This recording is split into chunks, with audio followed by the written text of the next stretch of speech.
తాకట్లో ఉన్న మీ బంగారాన్ని విడిపించి ఆ రోజు ఆన్లైన్ రేటుకి కొంటాం. Sharma gold company. నమస్కారం, వెల్కమ్ టు సుమన్ టీవీ. నేను గీతాంజలి. ప్రస్తుతం మనతో పాటు ప్రముఖ ఆధ్యాత్మికవేత్త టీకేవి రాఘవన్ గురువు గారు ఉన్నారండి.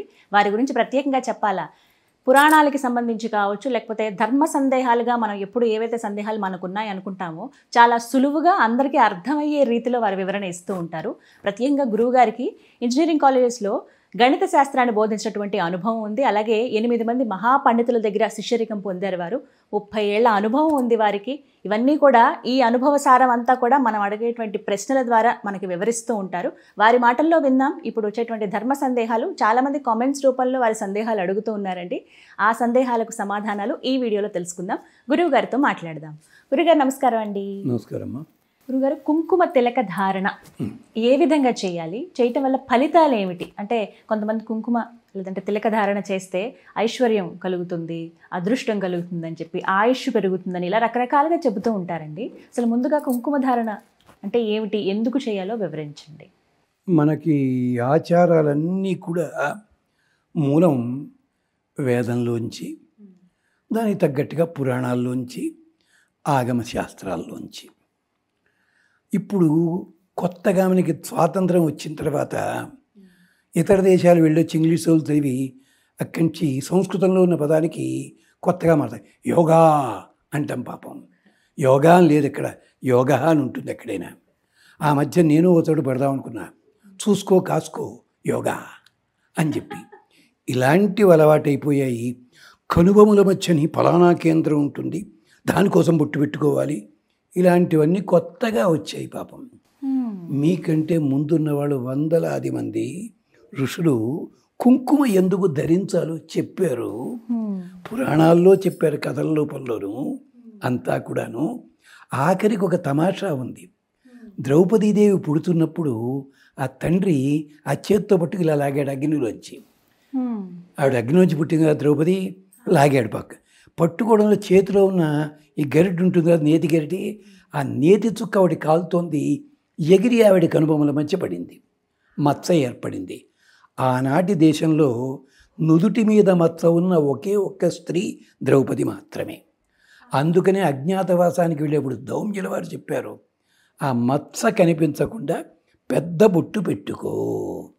మరి గుర్తుపడతారేమోనండి, ఆ పెద్ద బొట్టు మీద ఇంకో బొట్టు పెట్టుకుని ఇది చాలా సినిమాలు పాపం కామేశ్వరరావు గారు చూపించి ఎందుకు అంటే మా దగ్గర అలవాటని చెప్పు. అంటే కుంకుమ ధారణ అన్నది కనుబొమల మధ్య కేంద్రీకృతమైన సూర్యునికి సంకేతముగా చెప్తారు. దానికే వేరే మాట చెప్తారు ఈ కుంకుమ ధారణ. అంటే కుంకుమ మరొకటి అలంకారం కూడా. ఎలాగంటే యుద్ధానికి వెళ్ళేటప్పుడు రాజుగారికి, పట్టాభిషేకం చేసేటప్పుడు, పెళ్లి చేసుకునేటప్పుడు, బ్రహ్మచారిగా ఉన్నప్పుడు ఇలాగ వాళ్ళకు కూడా కుంకుమ ధారణ చేస్తారు. దాన్నే తిలక ధారణ. ఈ తిలకం అనే వృక్షం ఉంటుంది. మళ్ళీ నేను ఏది చెప్తున్నా వేదం ఉండడానికి కోపడతారు మీరు. ఆ ధర్వణ వేదం అంతా ఇలాంటివన్నీ చెప్పింది. లేనివి లేవు దాంట్లో. అది చెప్తూ అలా వాటితోటి సాధించడం వల్ల ఒకటి క్షేమం కలుగుతుంది, ధైర్యం కలుగుతుంది, ముఖంలో పవిత్రత ఏర్పడుతుంది, దుష్టపు చూపులు ఎక్కడా మొహం మీద పడవు. ఇది ఎవరు చెప్పారండి? అరుంధతీదేవి పుట్టగానే నారదుడికే కళ్ళు తిరిగే అందం చూసి అరుంధతి సిగ్గుపడింది. అన్నయ్య వరస అవుతాడు ఈ మహానుభావుడు, అయ్యో అని చెప్పి వెంటనే వెళ్ళిపోయింది. అక్కడి నుంచి తపస్సు చేసి శరీరం వదిలిపెడదామని కూర్చుంది. బ్రహ్మదేవుడు ఆపేది ఏమిటమ్మా? లేదు నాన్నగారు, ఇలా జరిగింది, ఓ పని చేయి, తపస్సు చేసుకుంటూ ఉండు, నీ తపస్సుకి తగినటువంటి ఫలితంగా ఒక వ్యక్తి వస్తాడు, అతన్ని వివాహం చేసుకో. అప్పుడు ఆవిడంది, నా చూపు మొదటి మీద పడి ఇతడు నాకు కావాలనుకుంటేనే అతడు భర్త కావాలి, తరువాత ఎవడైనా కానీ నన్ను అలా చూసే చూపుతో చూస్తే వాడు నాశనం కావాలని కోరుకోలేదు, నేను అలా వాడికి కనిపించకూడదు. అప్పుడు స్వయంగా బ్రహ్మ తిలకము దిద్దాడు ఆమెకి.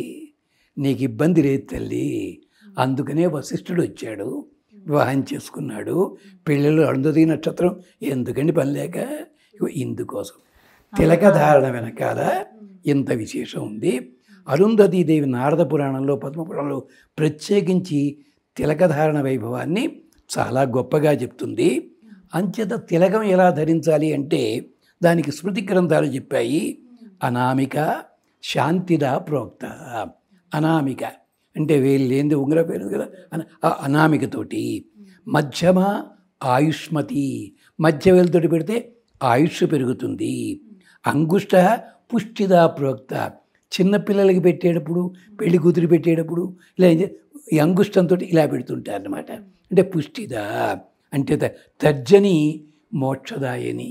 తర్జని అంటే చూపుడు వేలు, ఈ మోక్షదాయని. అందుకనే బ్రహ్మచారులకు కానీ కొత్తగా విద్య నేర్చుకునే వాళ్ళకి చూపుడు వేలుతోటి బొట్టు పెట్టడం అలవాటు ఉంటుంది. అంటే మనకి బొట్టును ఎలా పెట్టాలి, ఎన్ని రకాలుగా, తద్వారా ఏమవుతుంది, శరీరంలో ఉండే ఉష్ణోగ్రతకి నియమిస్తుంది అది బొట్టు పెట్టడం అన్నది. దానికోసమనే అద్వైత సిద్ధాంతంలో స్నానం చేసేటప్పుడు విభూది ముందు పెట్టుకోరు. స్నానం చేసేసి బొటన వేలితోటే నీళ్ళని ఇలా అనుకుని సంధ్యావందనం చేసి అప్పుడు బయటకు వచ్చి విభూది రాసుకుని కుంకం ధరిస్తారు వాళ్ళు. అక్కడ అది విశేషం.